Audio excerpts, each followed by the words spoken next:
কেন্দ্রীয় শহীদ মিনারে আছেন সহকর্মী মাসুদা লাবনী, সরাসরি যুক্ত হচ্ছে তার সঙ্গে। লাবনী, শহীদ মিনারের এখন কি অবস্থা দেখছেন?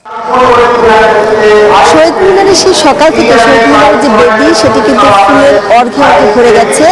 এখনো কিন্তু দীর্ঘ যে লাইন সেই লাইনটি আছে, অর্থাৎ পলাশী মোড় এবং জগন্নাথ হল দিয়ে যে সর্বসাধারণ প্রবেশের যে সারি, সেই সারি এখনো আছে এবং সাধারণ মানুষ অর্থাৎ সব শ্রেণী পেশার মানুষ, বিভিন্ন সামাজিক সাংস্কৃতিক সংগঠনের যারা আছেন তারা ব্যানার হাতে ফুল নিয়ে অপেক্ষা করছেন এবং একে একে এখনো সেই বায়ান্নর ভাষা শহীদদের শ্রদ্ধা জানাচ্ছেন। এবং এই যে শ্রদ্ধার সারি এটি কিন্তু অনেক দূর পর্যন্ত এখনো আছে এবং ফুলে ফুলে ছেয়ে গেছে এই কেন্দ্রীয় শহীদ মিনার। এবং মহান ভাষা শহীদদের প্রতি বিনম্র শ্রদ্ধা জানাচ্ছেন সর্বসাধারণ মানুষ। এবং এখানে যারা আসছেন তারা বলছেন যে শুধু আজকের দিনটি নয়, সারা বছরই যেন বাংলা ভাষার শুদ্ধ চর্চা এবং ব্যবহার নিশ্চিত করা হয়।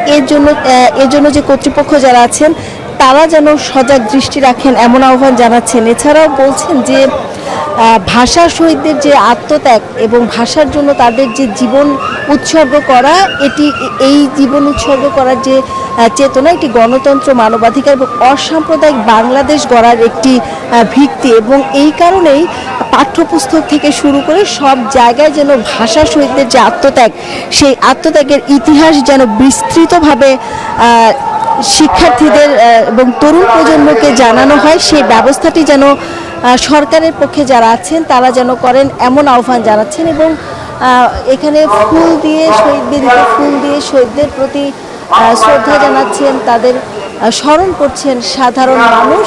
এবং সাধারণ মানুষজন যেন নির্বিঘ্নে বেরিয়ে যেতে পারেন, তাদের আসার জন্য যেরকম পলাশী মোড় জগন্নাথ হলের যে ক্রসিং সেদিক দিয়ে বের হতে আসার কথা বলা হয়েছে, পাশাপাশি ডিএমপি কিন্তু তাদেরকে বের হয়ে যাওয়ার জন্য রোমানা ক্রসিং হয়ে দোয়েল চত্বর এবং চাংখারপুল, পাশাপাশি ফুলার রোড হয়ে টিএসসি দিয়ে বের হয়ে যেতে পারবেন। এবং এমন নির্দেশনা মেনেই কিন্তু এখানে যারা ফুল দিতে আসছেন তারা আসছেন। তো টিপু, এই ছিল আমার কাছে সবশেষ তথ্য।